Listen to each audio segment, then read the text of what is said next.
Jangan lupa subscribe. Jangan lupa subscribe. Sebanyak 303 akademisi mengajukan diri sebagai amicus curiae atau sahabat pengadilan ke Mahkamah Konstitusi terkait perkara perselisihan hasil pemilu presiden dan wakil presiden. Mereka mendukung Hakim MK memberi putusan yang substantif. Mewakili teman-teman ada 303 para akademisi dan tokoh-tokoh masyarakat sipil mengirimkan amicus curiae menandakan bahwa kami ingin menjadi sahabat pengadilan untuk bisa mengatakan kepada hakim bahwa kami berada di belakang para hakim untuk memberikan putusan yang adil. Bahwa perkara pemilu ini sesungguhnya bukan hanya perkara yang bersifat kuantitatif, tapi ada perkara yang bersifat kualitatif. Ada proses-proses sebelum pemilu, saat pemilihan, dan sesudah pemilihan. Assalamualaikum warahmatullahi wabarakatuh. Kita jumpa kembali. Saya Busta Minarda kembali mendoakan kepada Allah Subhanahu wa taala semoga seluruh pemirsa selalu mendapatkan keberkahan hidup dari Allah Subhanahu wa taala. Dan semoga para pemimpin kita, para politisi kita, para elit kita, para hakim kita di Mahkamah Konstitusi diberikan petunjuk oleh Allah Subhanahu wa taala ke jalan yang benar, dan semoga jalan benar yang merupakan petunjuk dari Allah Subhanahu wa taala itu dapat mereka turuti dengan lapang dada, dengan ikhlas. Sahabat BN, apa artinya ini? Ini sangat dalam artinya. Kenapa dikatakan sangat dalam artinya? Para guru besar ini, para akademisi ini, para pembawa kebenaran ini tampaknya sudah sangat-sangat prihatin dengan kondisi kita saat ini di dalam berbangsa dan bernegara. Karena itulah mereka terpanggil untuk menjadi sahabat hakim. Di dalam Hakim MK memutuskan sengketa dugaan kecurangan Pilpres 2024 ini. Mereka menyatakan ke publik bahwa mereka mendukung Hakim MK memutuskan perkara ini secara substantif, secara substansi, bukan hanya secara kalkulator, secara hitungan-hitungan angka belaka. Mengapa mereka menyampaikan ini? Tentu saja karena mereka telah melihat bahwa problema yang terjadi pada sepanjang penyelenggaraan Pilpres, khususnya pemilu umumnya di tahun 2024 ini, bukan saja harus kita lihat dari perolehan suara angka ke angka, tetapi sudah perlu dilihat dan sangat perlu dilihat proses dari penyelenggaraan pemilu ini yang disebut dengan kualitas dari pemilu ini. Bukan hanya semata kuantitas. Yang terjadi dari sepanjang proses penyelenggaraan pemilu ini telah tampak secara ilmiah oleh mereka para guru besar ini. Terjadi hal-hal yang dapat meruntuhkan demokrasi, meruntuhkan keadilan, meruntuhkan konstitusi, meruntuhkan hukum. Ini yang mereka lihat. Sebab seperti dikatakan oleh guru besar UI, Profesor Sulistiowati Irianto, bahwa di dunia ini sebenarnya hanya ada dua kerajaan. Yang pertama, kerajaan keadilan. Itulah yang dipegang oleh hakim. Yang kedua, kerajaan kebenaran. Itulah yang dipegang oleh para akademisi, para dosen, para pengajar, para guru besar.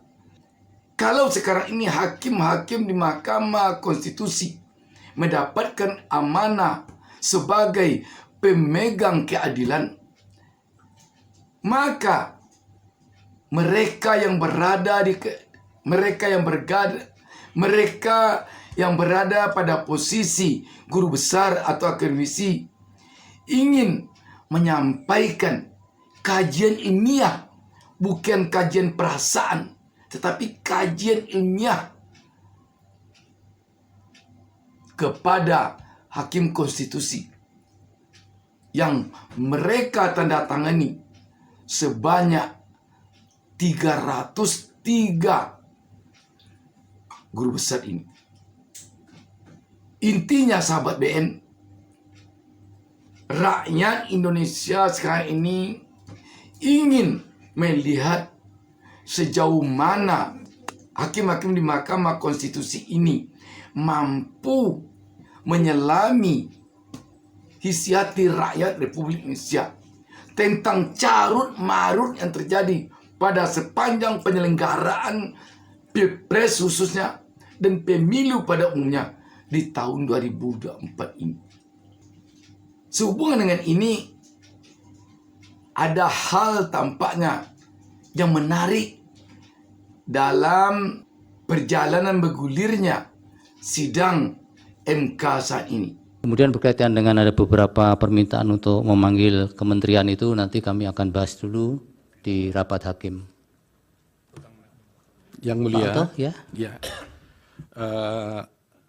semuanya nanti akan diserahkan kepada keputusan yang mulia, tapi sehubungan dengan permohonan daripada 01 untuk memanggil dari pihak menteri dan sebagainya, kami hanya mohon dipertimbangkan saja bahwa mengingat ini bukan pengajuan perkara ini bukan perkara pengajuan norma, tapi ini adalah satu sengketa di mana menurut kami adalah berlaku asas actori incumbit probatio.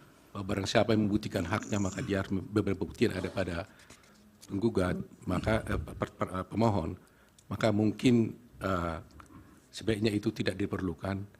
Kedua, bahwa perlu juga dipertimbangkan relevansi daripada kehadiran daripada Pak Menteri tersebut untuk perkara ini. Itu saja yang kami sampaikan. Baik, itu bagian dari yang nanti kami akan pertimbangkan. Yang mulia, boleh menyampaikan sedikit apa yang kami sampaikan, permintaan-permintaan kami untuk menghadirkan saksi atau ahli dari kementerian itu. Ini adalah satu proses pembuktian, terutama terkait dengan kebijakan yang telah diambil oleh pemerintah. Sebab bagaimanapun juga penggunaan bansos itu adalah dari APBN. Dan APBN itu adalah milik kita semua, bukan milik orang tertentu. Nah, oleh karena itu, karena ini tidak bisa dimintai pertanggungjawaban atau dimintai keterangan terkait dengan hal-hal yang lain, maka kami harapkan kami diberi kesempatan untuk meminta mereka dihadirkan sehingga bisa menerangkan apa yang menjadi dasar dan pertimbangan penggunaan bansos yang sampai 495 triliun. Iya, mungkin cukup Pak Mahdir, yang mulia. nanti kami pertimbangkan semua itu. Paslon nomor urut 1 memohon kepada hakim agar menghadirkan Menteri Keuangan Sri Mulyani dan Menteri Sosial Tri Risma Harini untuk kepentingan keuangan yang dikeluarkan melalui APBN untuk bansos dan untuk kepentingan penyaluran bansos. Persoalan keuangan tentu pada Menteri Keuangan. Persoalan penyaluran bansos tentu pada Menteri Sosial. Ini sangat penting. Tetapi tampaknya pihak paslon 02 memohon pula kepada Hakim MK agar tidak menghadirkan kedua menteri ini. dengan alasan-alasan yang ada padanya. Namun tentu saja, andaikan Hakim MK berkenan menghadirkan dua menteri ini, rakyat tentu akan dapat melihat dengan nyata apa sesungguhnya yang terjadi dalam persoalan bansos ini. Sebab harus kita ketahui harus kita ingat bahwa ada kesan dalam penyaluran bansos kali ini. Tampak terkesan Menteri Sosial sepertinya tidak banyak terlibat. Tentu saja ini menjadi pertanyaan bagi rakyat. Kenapa bansos tidak banyak melibatkan Menteri Sosial? Ada apa sesungguhnya ini? Itulah sebabnya bansos begitu banyak menjadi sorotan bagi 01 dan 03 di dalam menyampaikan permohonan gugatannya kepada MK. Ini perlu dikuak, ini perlu dibongkar agar rakyat tahu dan agar bansos yang diambilkan dari uang negara yang berasal dari uang rakyat melalui pajak ini tidak terjadi lagi hal-hal yang di luar ketentuan, di luar proses yang sebenarnya untuk kepentingan politik tertentu, untuk kepentingan paslon tertentu pada pemilu-pemilu atau pilpres-pilpres di masa mendatang.